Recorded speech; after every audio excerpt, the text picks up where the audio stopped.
Good morning everyone. It is the video for your chapter 6 of biology, that is life processes. In the previous video we had read about the red blood cell, that is the blood corpuscles, red blood cells and its importance. So today we will be studying about white blood corpuscles. Second topic was white blood corpuscles, that is WBCs. तो ये है क्या? तो it is colourless sales है which are larger than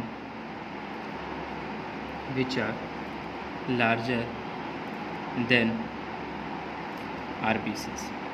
ठीक है, ये RBC से बड़ा है, लार्जर है. Then they are nucleated cell, इसमें न्यूक्लियस प्रेजेंट होता है, न्यूक्लिएटेड सेल्स है. ठीक है, न्यूक्लियस प्रेजेंट है which can change their shape. Nucleated cells के कारण they can change their shape.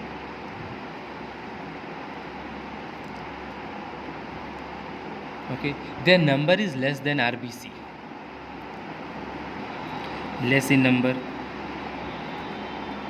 ठीक है, नंबर लेस है. They are capable of amoeboidic movement. ठीक है, और क्या ये कर सकते हैं? Capable of amoeboid movement. अब ये एमोइबॉइड मूवमेंट क्या है? मीन्स एमोबॉइड मूवमेंट का मतलब हो गया it is a type of movement, ठीक है, which is accomplished by the protection of cytoplasm of cell involving the formation of pseudopodia. ठीक है, इसमें मूवमेंट में सूडोपोडिया इन्वॉल्व होता है. ये मेनली यूकैरियोटिक सेल्स में होता है. ठीक है, प्रोकैरियोटिक में नहीं होता, यूकैरियोटिक सेल्स में होता है. और मूवमेंट ये सूडोपोडिया में मेनली इन्वॉल्व होता है. ओके, तो they regular leave the blood through wall of capillaries and venules. ठीक है, अब इसमें क्या होता है? They regularly leave the blood को छोड़ देते हैं थ्रू कैपिलरीज वॉल्स. ठीक है, walls of capillaries and venules. ठीक है, और जब छोड़ते हैं जो ब्लड को ये लोग लीव करते हैं, कहाँ ये लोग एंटर करते हैं? तो connective and lymphatic and bone marrow. ठीक है, तो एंटर करते हैं and enter connective and lymphatic tissue, lymphatic tissues and bone marrow. ठीक है, मेनली वो लोग जो WBC है वो ब्लड को छोड़ देता है. ठीक है, through the wall of capillaries and venules, और उसके बाद वो एंटर करते हैं कहाँ? तो कनेक्टिव एंड लिम्फेटिक टिश्यू में एंड बोन मैरो में.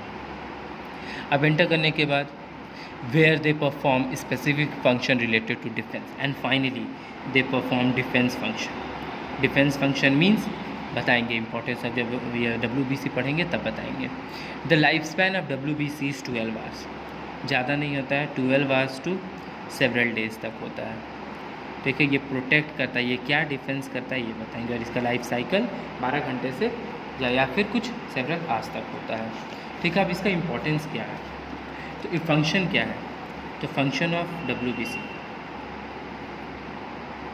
Function of white blood corpuscles. पहला, दे इंजेक्ट जर्म्स. ठीक है, दे या it ingest they ingest germs as phagocytes and thus called, इसीलिए इसको क्या बोला जाता है? The soldiers of the cell, soldiers of body. और पता चला वो क्या डिफेंस करता था? तो वो दे प्रोटेक्ट अस. ठीक है, वो जर्म से हम लोग को बचाता है. सेकेंड इसका क्या फंक्शन है? एज इम्यूनोसाइट्स, इसमें इम्यूनोसाइट्स प्रेजेंट है. As immunocytes they secrete immunocytes के जैसा ये लोग भी सिक्रीट करता है एंटीबॉडीज़, ठीक है। एंटीबॉडी सिक्रीट्स करता है against foreign body and are responsible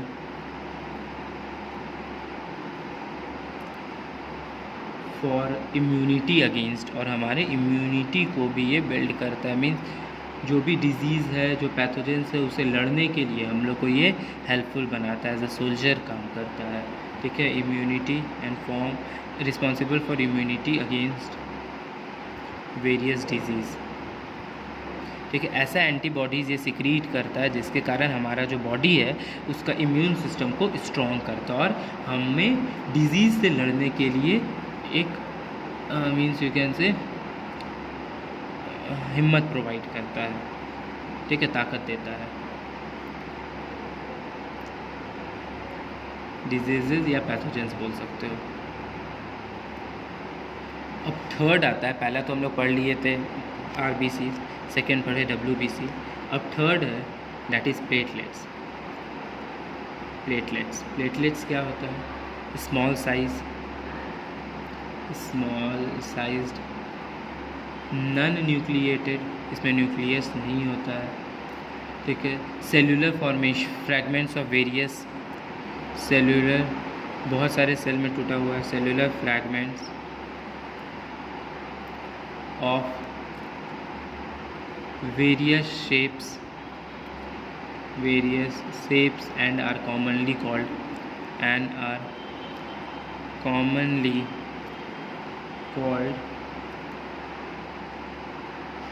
thrombocytes, ठीक है, थ्रोम्बोसाइट्स बोला जाता है इसको। स्मॉल साइज़ का होता है, न्यूक्लियस नहीं होता है, फ्रैगमेंट्स में बटा होता है, छोटे छोटे शेप में टूटा हुआ होता है और इसको थ्रोम्बोसाइट्स बोला जाता है। दे आर क्वाइट स्मॉल, ज़्यादातर 2 to 4 माइक्रोमीटर डायमीटर होता है, ठीक है। अपीयर्स राउंड, इसका शेप कैसा होता है? राउंड होता है या ओवल होता है, ठीक है। बाई कनकेव होता है, कन्वेक्स होता है, डिस्क शेप का होता है, डिस्क शेप, इर्रेगुलर होता है, ठीक है, ये सब शेप का होता है। दिस सेल लैक न्यूक्लियस, अब नॉन न्यूक्लिएटेड है तो न्यूक्लियस होगा ही नहीं, सिंपल सा बात है, ठीक है। उसके बाद फिर क्या होता है? The platelets are fragments of major cell found in bone marrow. अब ये जो फ्रेगमेंट्स है, ठीक है, फ्रेगमेंट्स जो है ये कहाँ फाउंड होता है?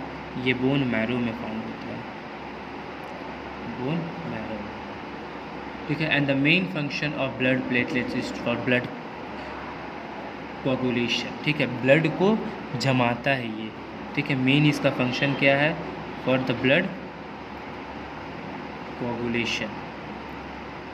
ये हमें डिजीज़ से फ्री रखता है, WBC, ठीक है, ये जर्म्स को एंटर नहीं करने देता हमारे बॉडी में। और जब देखते होंगे आपका जब वुंड हो जाता है, कट जाता है, तो ऊपर में वो जो थिक लेयर ब्लैक कलर का जो सब्सटेंस जमता है, वो जो ब्लड जो है जो जमता है, वो किसके कारण होता है? ये प्लेटलेट्स के कारण। अगर प्लेटलेट्स नहीं रहेगा तो ब्लड हमारा कभी भी कोगुलेट नहीं कर पाएगा, जम नहीं पाएगा।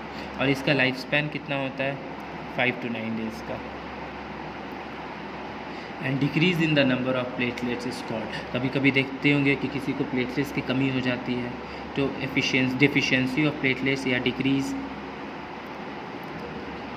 In the number of platelets को क्या बोलते हैं? कॉल्ड थ्रोम्बोसाइटोपेनिया, ठीक है, थ्रोम्बोसाइटोपेनिया। लाइक इसको जब फ्रेगमेंट्स में बटा होता था उसको थ्रोम्बोसाइट्स बोलते थे, इसको थ्रोम्बोसाइटोपेनिया बोलते हैं, ठीक है। जब डिक्रीज डेफिशिएंसी ऑफ प्लेटलेट्स को क्या बोलते हैं? थ्रोम्बोसाइटोपेनिया। अब ये तीनों ख़त्म हो गए। ये तीन क्या था? RBC, WBC या प्लेटलेट्स, ये सब क्या थे? ये सब थे हमारे ब्लड के प्रॉपर्टीज़, ठीक है। दे वर द मीन्स ब्लड क्या से कंपोज था, ठीक है। ब्लड 2 चीज़ से था, blood plasma and blood corpuscles. तो ब्लड प्लाज्मा पढ़ लिए थे, ब्लड कॉर्पसल्स में 3 था, एक RBC, एक WBC और एक प्लेटलेट्स। ये ब्लड कॉर्पसल्स थे, सेल्स थे। अब हम लोग पढ़ेंगे importance of functions of blood. Blood का एक्चुअली फंक्शन है क्या, ब्लड किस काम के लिए होता है। तो फंक्शंस ऑफ ब्लड, तो ब्लड का पहला फंक्शन क्या है, ब्लड इज़ ऑफन कॉल्ड, सबसे पहले इसको बोला क्या जाता है, it is called river of life, river of life. क्यों बोला जाता है इसको रिवर ऑफ लाइफ, बिकॉज ये इम्पॉर्टेंट है, याद रख लीजिएगा क्यों, because of its significant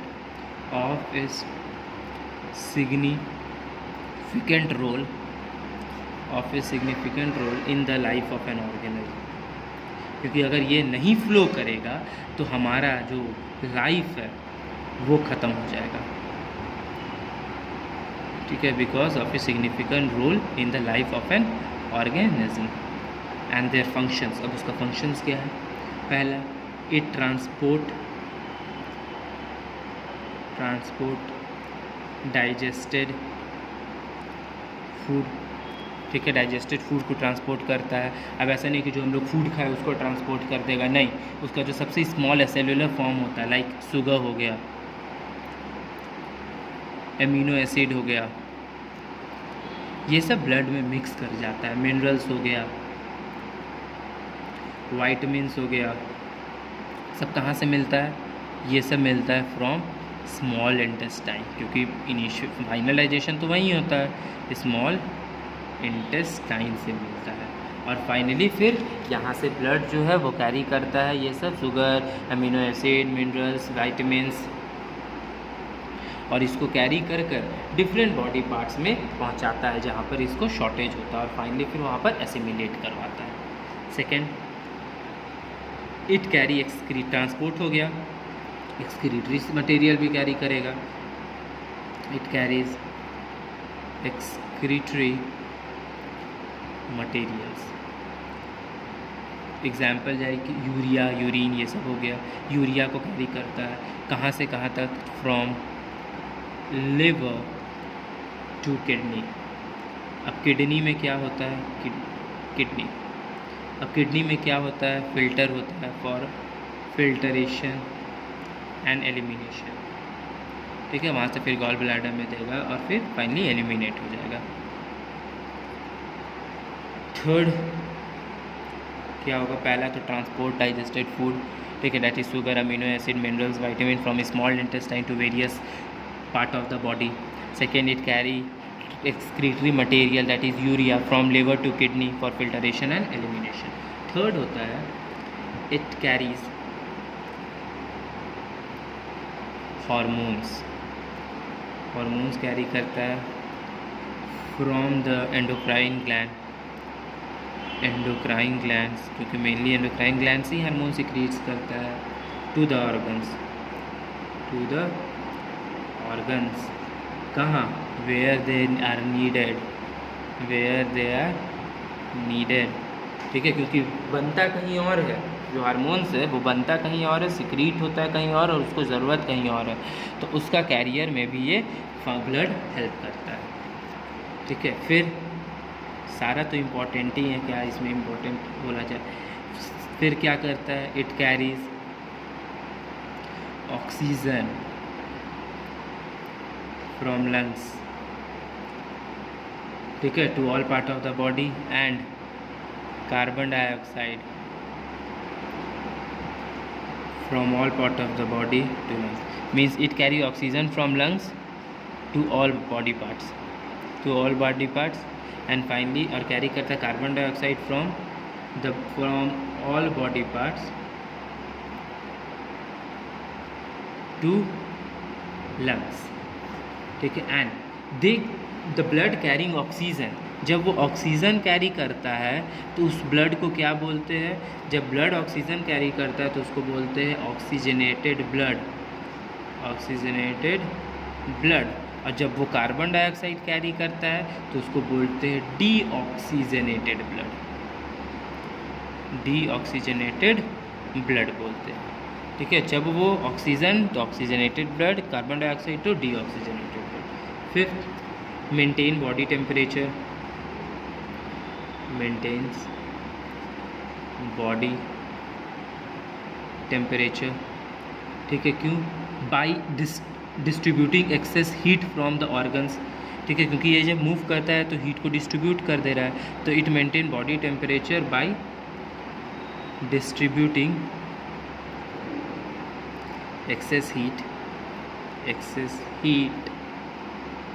from the body, excess heat from the organs throughout the body,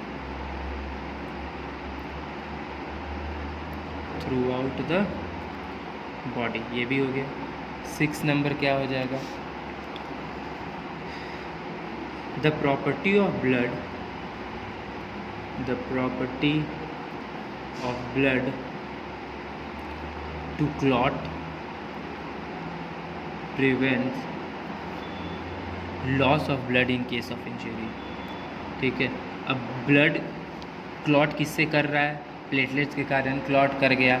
अब क्लॉट जब किया तो उसके हुआ क्या? तो वो ब्लड लॉस को हेल्प करता है, ठीक है, loss of blood in case of injury. जब भी कुछ इंजरी हुआ तो जो हमारे कट जाता है तो उससे ब्लड जो मूव फ्लो करने लगता है, तो उसमें लॉस ना हो तो प्लेटलेट उसको क्लॉट कर लेता है, कोजुलेट कर देता है। 7 नंबर क्या होगा?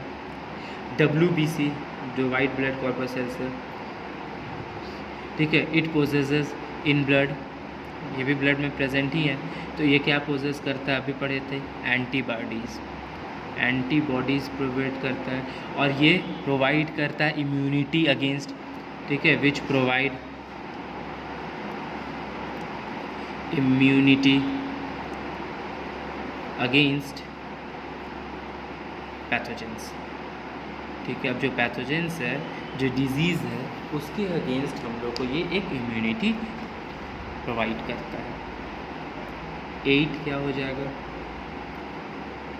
ठीक है, WBC जो हमारा है, जो वाइट ब्लड कॉर्पसेल्स है, जो सेल्स है, वो it also act as a scavenger, ये स्कैवेंजर्स की तरह भी एक्ट करता है। क्यों स्कैवेंजर की तरह एक्ट करता है? बिकॉज दे ईट अप, याद रखिएगा, वाइट ब्लड सेल एक स्कैवेंजर्स की तरह भी एक्ट करता है। क्यों? Because they eat up dead and damaged cells, जो भी हमारा डेड सेल्स है, जो डैमेज सेल्स है, उसको ईट कर देता है and keep the body clean, ठीक है, हमारे बॉडी को क्लीन रखता है। फिर आते हैं 9th में, blood act as a buffer system and regulate the pH of tissue fluid, ठीक है, ब्लड जो है वो एक्ट करता है, कैसा? एक्ट्स एज बफर सिस्टम, ठीक है, बफर सिस्टम की तरह एक्ट करता है, मूव करते रहता है, और जो pH वैल्यू है उसको रेगुलेट करते रहता है, मेंटेन करता है, regulates the pH of tissue fluid, and last but not least 10th, it blood balances the water and minerals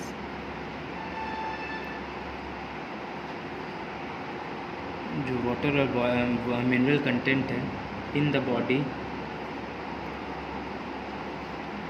by providing them in the region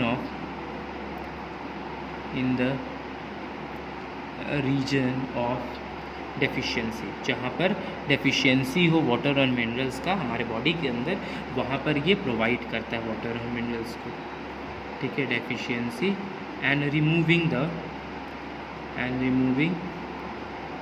from the area of excess, और जहाँ पर access है वहाँ पर भी remove कर देता है। तो टोटल 10 पढ़े, क्या क्या? पहले तो इसको रिवर ऑफ लाइफ बोला जाता है, ठीक है, तो पहला क्या पढ़े? Transport digested food. फिर सेकंड है carry excretory materials, it carry hormones carry oxygen from lungs to the different part of the body and carbon dioxide from body parts to lungs. जब ऑक्सीजन कैरी करेगा तो oxygenated blood, carbon dioxide carry करेगा तो deoxygenated blood. फिर maintain करता है body temperature को, क्योंकि वो मूव करवाता है एक्सेसिव हीट को। फिर उस ब्लड को, इसके पास एक और प्रॉपर्टी है, प्लेटलेट्स प्रेजेंट है तो ब्लड को क्लॉट करवाता है। फिर WBC इसके अंदर प्रेजेंट है, जो एंटीबॉडीज़ प्रोसेस करता है, जो हमें जो हमें इम्यूनिटी प्रोवाइड करता है डिजीज़ से लड़ने के लिए। फिर वो एक्ट एज करता है स्कैवेंजर की तरह भी, क्योंकि जो भी हमारे बॉडी में डेड सेल, डैमेज सेल है उसको ईट अप कर जाता है। फिर वो बफर सिस्टम की तरह एक्ट करता है, रेगुलेट करता है पीएच जो वैल्यू है ब्लड का उसको रेगुलेट करता है। फिर जो भी वाटर और मिनरल हमारे बॉडी के अंदर जहाँ कम है, ठीक है, उसको बैलेंस करता है। अगर कम है तो उसको प्रोवाइड करेगा, अगर ज़्यादा है तो उसको हटा देता है। Okay, so that's all for today. Rest of the topic we will be covering in the next video. Thank you.